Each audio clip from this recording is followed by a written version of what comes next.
व्रतपते व्रतं चरिष्यामि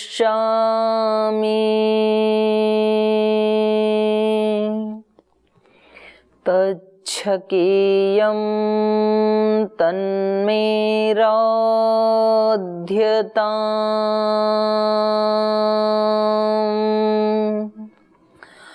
इदमहमनृतात् सत्यमुपैमि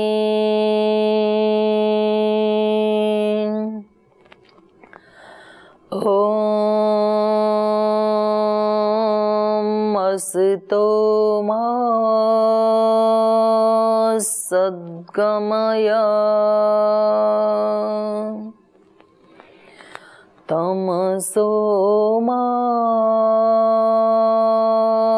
ज्योतिर्गमय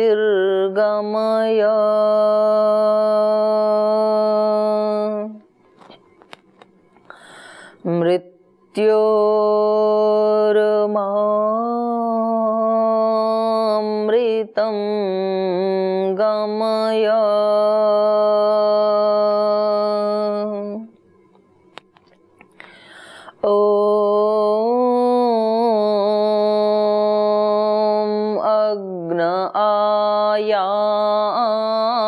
आयाहि वीतये गृणानो हव्यदातये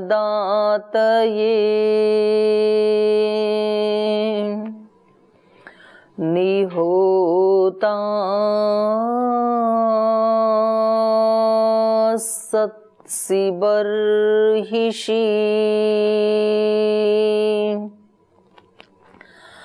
ॐ पावकानः सरस्वती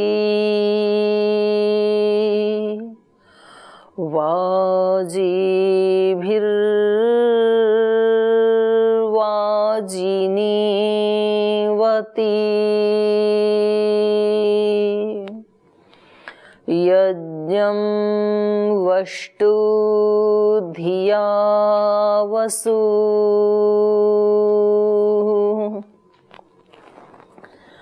ॐ सहनाववतु सहनौ भुनक्तु सह वीर्यं करवावहै तेजस्विनावधीतमस्तु मा विद्विषावहै ॐ शान्ति शान्ति शान्तिः।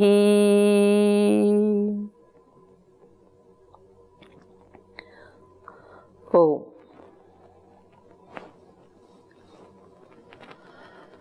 परमपिता परमात्मा आद्या पराशक्ति जगन माता जगदीश्वरी को प्रणाम करते हुए परम पूज्य गुरुदेव के पावन चरणों में नमन वंदन अभिवादन करते हुए आज की कक्षा का प्रारंभ करते हैं। कल जैसे हम विचार कर रहे थे कि हमें प्रातःकाल उठते ही अपने चित्त की फ्रीक्वेंसी को एक डिवाइन मोड पर सेट कर देना चाहिए। उन दिव्य शक्तियों के आह्वान के साथ केवल 5 मिनट का ये कार्य है, लेकिन लाभ इसका 5 करोड़ से भी ज्यादा होता है। अब यहाँ एक प्रश्न आ सकता है किसी के माइंड में कि हम ये सुबह सुबह उठ करके मंत्र का जाप करें, खाना खाते समय भी मंत्र पढ़ें, फिर संध्या के लिए भी मंत्र का पाठ करें, हवन करें, ये सब क्यों करें? इससे हमें क्या मिलेगा?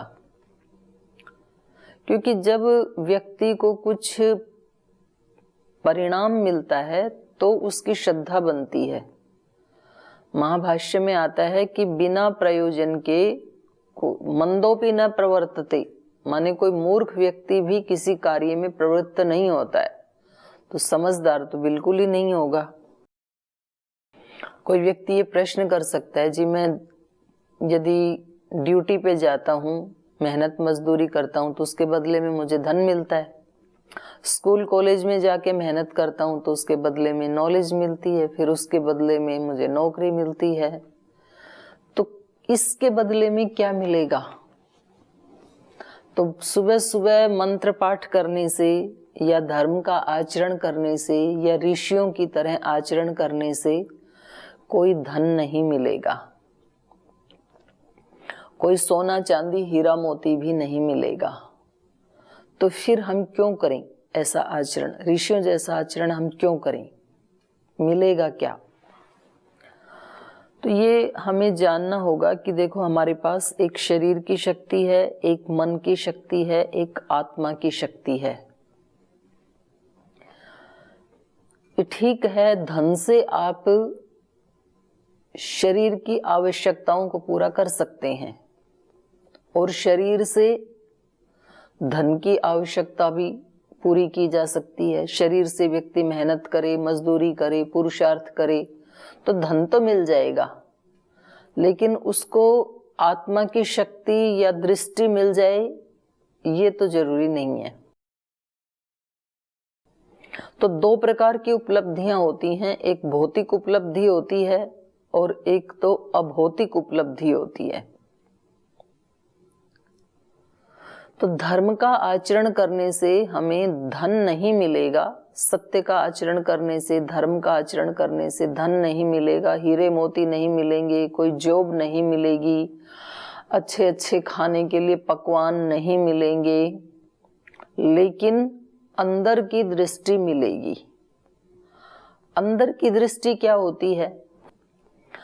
आप बाहर की कोई वस्तु देखनी है तो इन चर्म चक्षुओं से देख सकते हैं। जैसे मैं इन चर्म चक्षुओं से स्क्रीन के ऊपर आप सब भाई बहनों को देख पा रही हूँ, आप मुझे देख पा रहे हैं।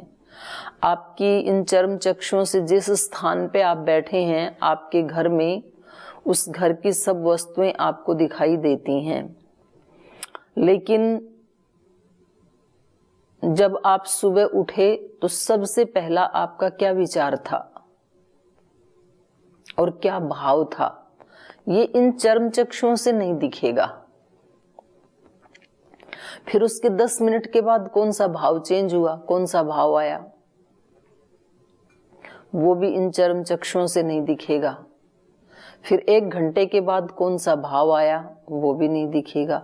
अंदर क्या घटित हो रहा है, हमारे हृदय में कौन कौन सी भावनाएं उठ रही हैं और हमारे मस्तिष्क में, हमारे ब्रेन में कौन से विचार चल रहे हैं, ये बाहर के चर्म चक्षुओं से नहीं दिखेगा।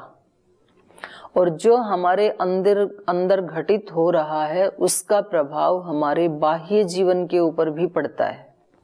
तो वो अंदर की शक्तियों को देखने के लिए, अंदर क्या घटित हो रहा है उसके लिए, वो धर्म की आचरण करने से जो दृष्टि मिलेगी, जो चक्षु मिलेंगे, उससे ही वो दिखाई दे सकता है। इन बाहर के चक्षुओं से दिखाई नहीं दे सकता है।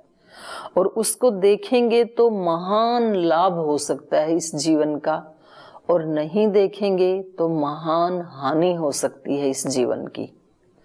क्योंकि जब व्यक्ति देखता है, यद्यपि योग दर्शन में चित्त की 5 भूमियां बताई हैं। 5 भूमि मतलब 5 स्टेजेस।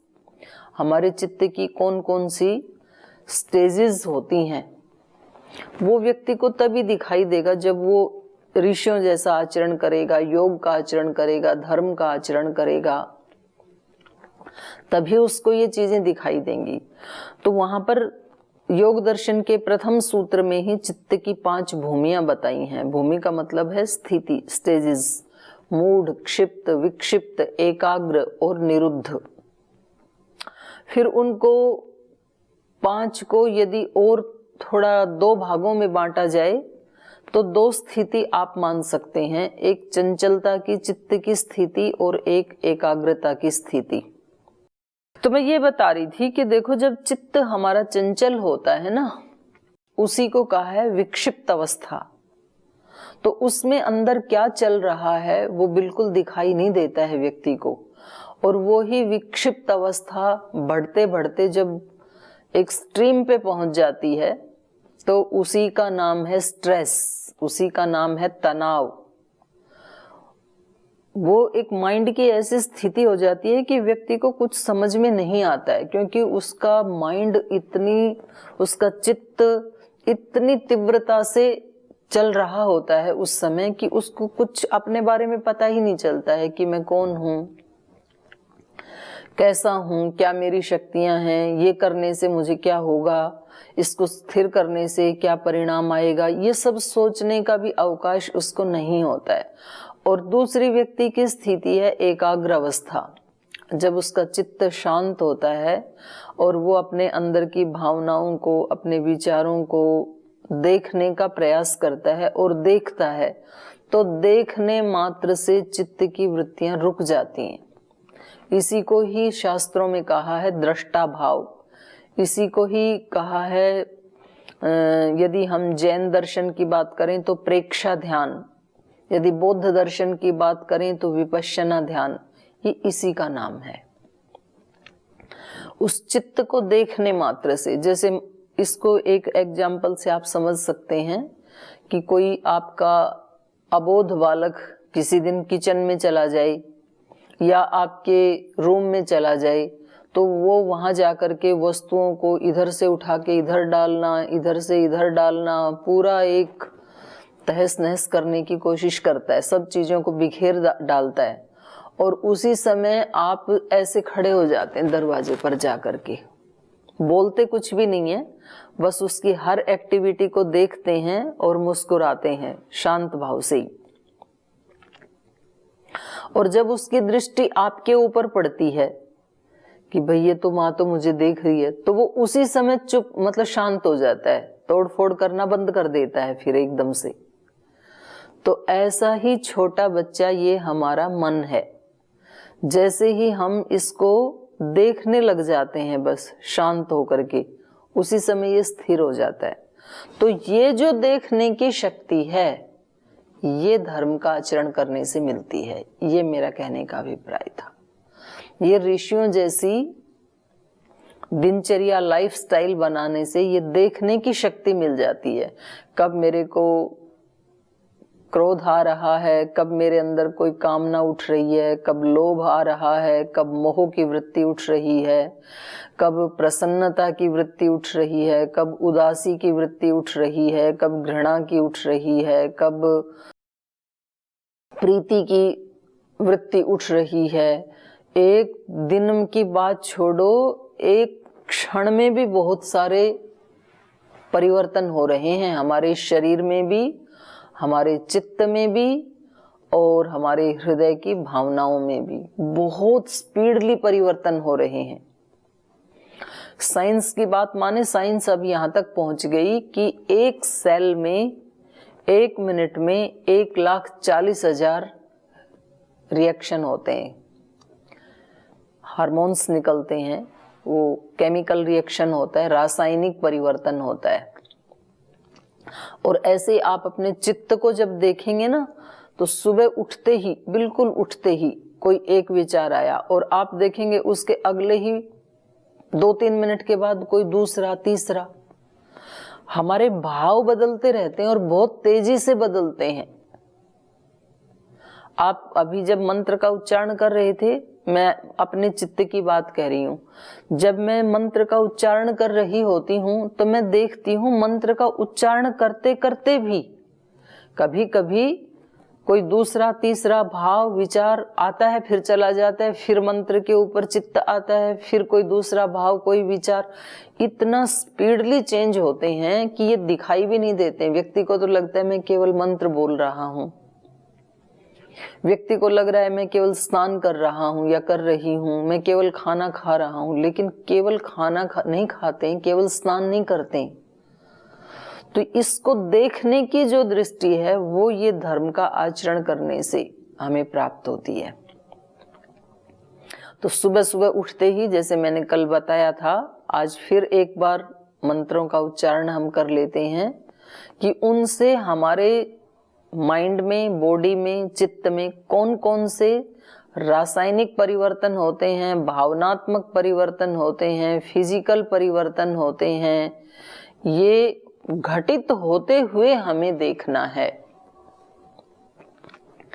और बस इसको देखते ही जैसे ही चित्त शांत हुआ तो आपको फिर अपने स्वरूप का, जो हम आज तक गुरुजनों से सुनते रहे या पुस्तकों में पढ़ते रहे कि मैं नित्य शुद्ध बुद्ध मुक्त पवित्र आत्मा हूं, ये एहसास होते ही फिर आनंद के झरने फूट पड़ते हैं अंदर से ही। फिर उसको बाहर की कोई किसी की परवाह नहीं होती, आवश्यकता नहीं होती। और जिस समय चित्त अत्यंत चलायमान होता है तब उसको बाहर से सब कुछ की आवश्यकता होती है और बाहर से मिलता नहीं है।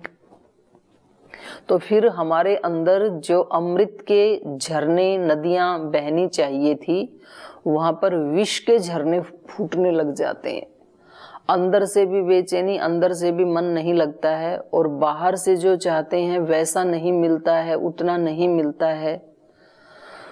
तो कोई भी हमें शारीरिक, मानसिक, सामाजिक, किसी भी प्रकार का भावनात्मक रूप से कोई भी कष्ट है, उसको हटाने का एक ही तरीका है, अपने चित्त को देखो और शांत करो। और इतने मात्र से हमारे पास इतनी एनर्जी एकत्रित हो जाती है कि फिर हम किसी भी बड़ी से बड़ी समस्या को भी परास्त कर सकते हैं। और हम अपने आनंद की जो स्थिति है, आनंद के जो हार्मोन्स हैं, उनको हम बहुत आसानी से मेंटेन कर सकते हैं। तो एक बार उच्चारण कर लेते हैं, आप भी मेरे साथ साथ कर लीजिए। ओम प्रातरग्निं प्रातरिंद्रं हवामहे।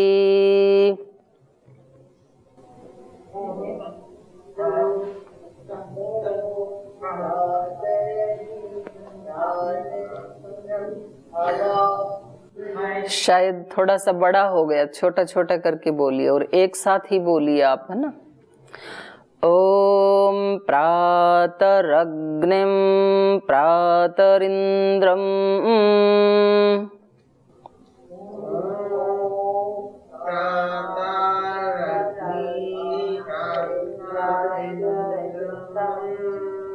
हवामहे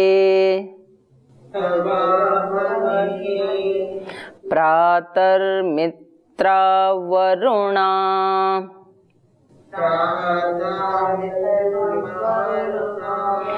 प्रातरश्विना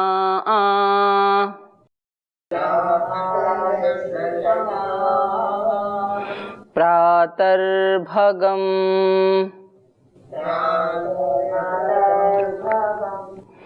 पोषणम् ब्रह्मणस्पतिम्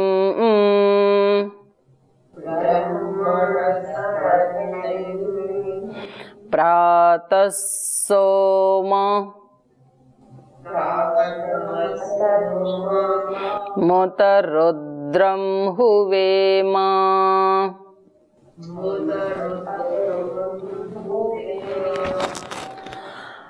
प्रातर्जितं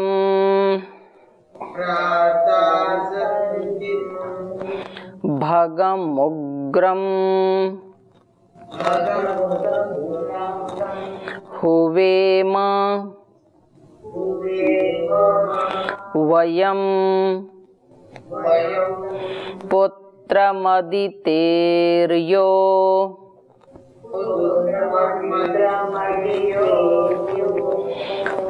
विधर्ता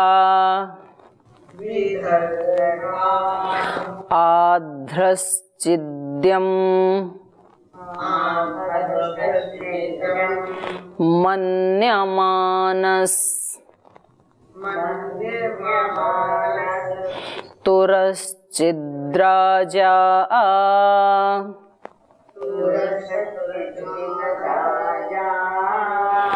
चिद्यम् भगम् भक्षित्याह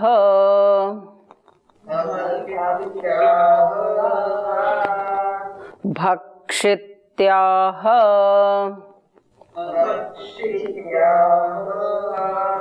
नहीं, ये ठीक नहीं बोल रही। ह स्वरित है। भक्षित्याह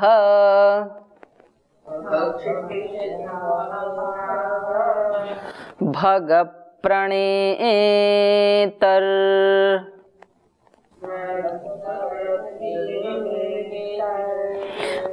भग सत्यराधो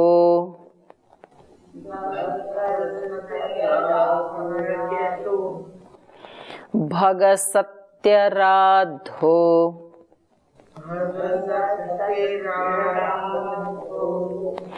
भगे माम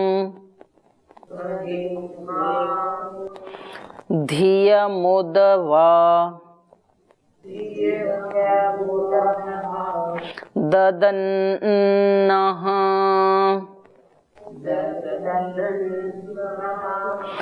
ददन्नः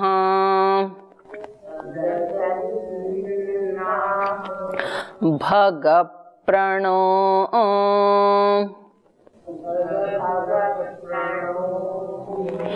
जनय गोभी गोभी अनुदात्त है ना, तो नीचे स्वर से बोलना है। गोभी रश्वैर्भग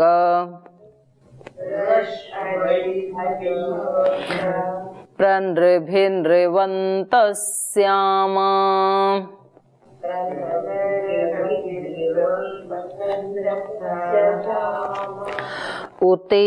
उतेदानीम् भगवन्तः स्यामोत प्रपित्व उत मध्ये अह्नाम उतोदिता मघवन सूर्यस्य वयं देवानां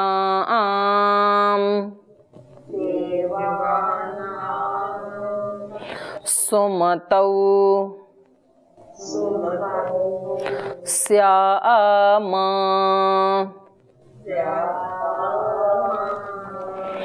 भग एव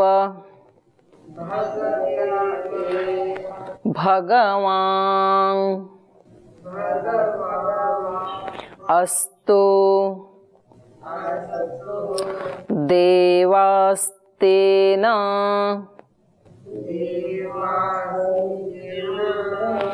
वयं भगवन्तः स्याम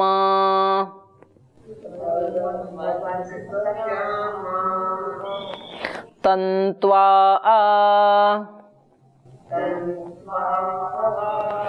भग सर्व इज्जो हवीति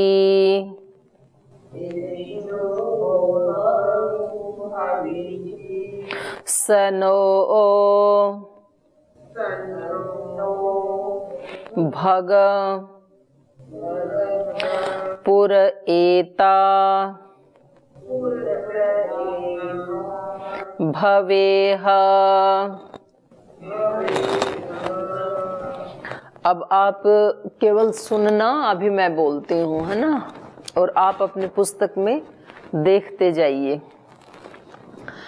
ओम प्रातरग्निं प्रातरिंद्रं हवामहे प्रातर्मित्रा वरुणा प्रातरश्विना प्रातर्भगं पूषणं ब्रह्मणस्पतिं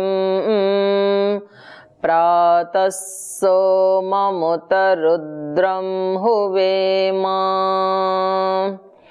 प्रातर्जितं भगमुग्रं हुवेम वयं पुत्रमदितेर्यो विधर्ता आध्रश्चिद्यं मन्यमानस्तुरश्चिद्राजा चिद्यं भगं भक्षित्याह भगप्रणेतर्भगसत्यराधो भगेमां धियमुदवाददन्नः भगप्रणो जनय गोभिरश्वैर्भगप्रनृभिन्नृवन्तस्यामा उतेदानीं भगवन्तस्यामोत प्रपित्व उत मध्ये अह्नाम् उतोदितामघवन् सूर्यस्य वयं देवानां सुमतौ स्याम भग एव भगवाङ्गस्तु देवास्तेन वयं भगवन्तः स्याम तन्त्वा भग सर्व इज्जो हवीति सेनो भगपुर एता भवेह। ओम शांति शांति शांति।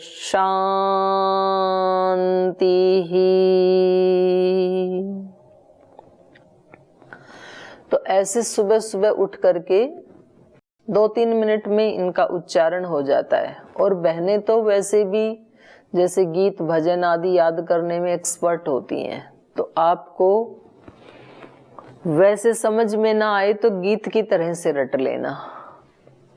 मैंने तो जब मैं वहाँ हरियाणा में गांव में आश्रम बना के रहती थी, तो गांव की कम से कम 40-45 बहनें ऐसी थी जिनको पढ़ना नहीं आता था, लेकिन वो मंत्र का उच्चारण ऐसे ही करती थी जैसे मैं करती हूँ, सीख करके। तो इसकी रिकॉर्डिंग भी आपको दे देंगे।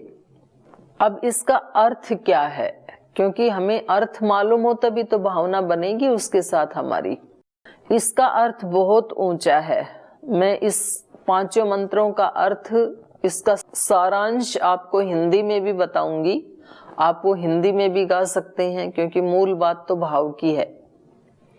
और अगर आप मंत्र उच्चारण करते हैं तो इसका तो कहना ही क्या है, ये साक्षात ईश्वर की वाणी है।